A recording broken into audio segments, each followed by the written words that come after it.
But we're gonna kind of switch topics once again and talk about this thing called alter ego. This is a project done by, I think it's done by students at MIT. I think that's who created it. But listen to this and we'll watch some videos on it and look at how cool this is. Alter Ego is a non-invasive wearable peripheral and neural interface that allows humans to converse in neural language or natural language with machines, artificial intelligence assistants, services, and other people without any voice, without opening their mouth, without externally observable movements, simply by articulating words internally. The feedback to the user is given through audio via bone conduction without disrupting the usual auditory perception and making the interface closed loop. This enables a human-computer interaction that is subjectively experienced as completely internal to the human user, like speaking to oneself. A primary focus of this project is to help support communication for people with speech disorders, including conditions like ALS and MS. Beyond that, the system has potential to seamlessly integrate humans and computers such that computing, the internet, and AI would weave into our daily life as a second self and augment our cognition and abilities. The wearable system captures peripheral neural signals when internal speech articulators are volitionally and neurologically activated during a user's internal articulation of words. This enables a user to transmit and receive streams of information to and from a computing device or any other person without any observable action, indiscretion, without unplugging the user from her environment, without invading the user's privacy.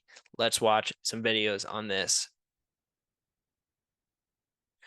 This thing is so cool. Alter Ego is a device that allows you to silently converse.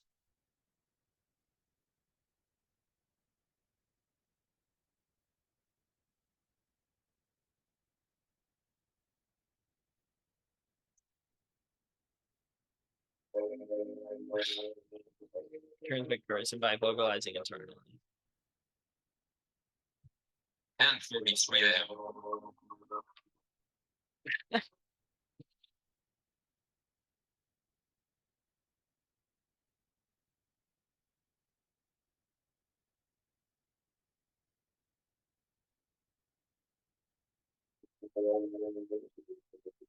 $10.07.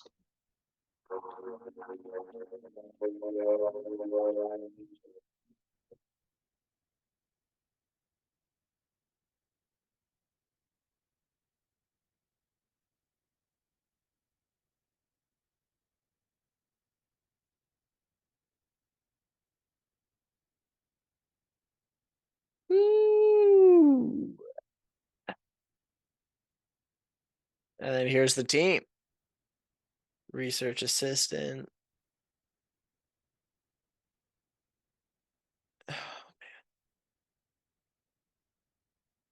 So, what is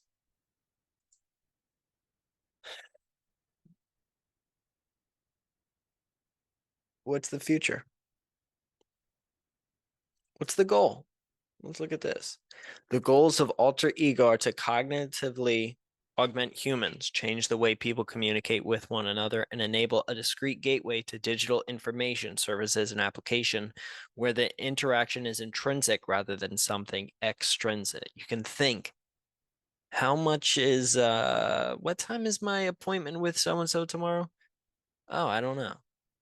Our current interfaces are a barrier to effortless and private human machine communication. People either have to shift their attention away from their surroundings to type, or they have to say their private messages out loud in public.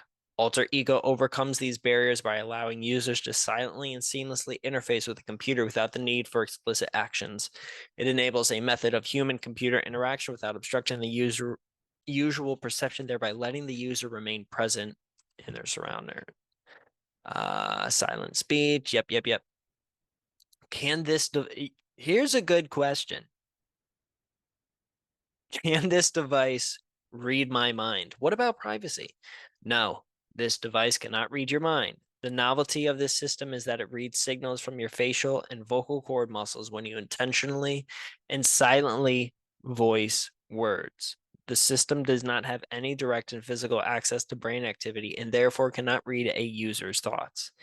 It is crucial that the control over input resides absolutely with the user in all situations. And such an interface does not have access to a user's thoughts. So this is not reading your head. It's just what you're not even really saying it, right? You're kind of speaking silently. All right, so there's bone conduction stuff. Why would anyone want to use a device like this? A device where you're able to do pretty much everything that you would need to do with your phone in terms of speaking to, I mean, even just like imagine like Siri, being able to have something as rudimentary now when compared to ChatGPT and everything else, something as rudimentary as Siri, just having Siri in your being able to speak in your head as opposed to having out loud say all this stuff. You'd be like, hey, make an appointment or remind me to take out the trash tomorrow morning. And you could do that in your head, and you could also say, hey, what was the reminder that I set in my phone 20 minutes ago? And it'll tell you, and you won't have to search through your phone. So like stuff like this is not only just the beginning right now, it's going to continue to get better. They're going to be able to create this device as ultimately pretty much like a little chip. Now, will they put it in your head? I do not know. And if people want to get in their head, they should be absolutely able to. I don't think I would. But I don't think anyone should not be allowed to do that. I mean, if you want to put this thing in your head, if you want to do whatever you want with this, then go for it. I will not be joining you, however. And then speaking of really cool technology,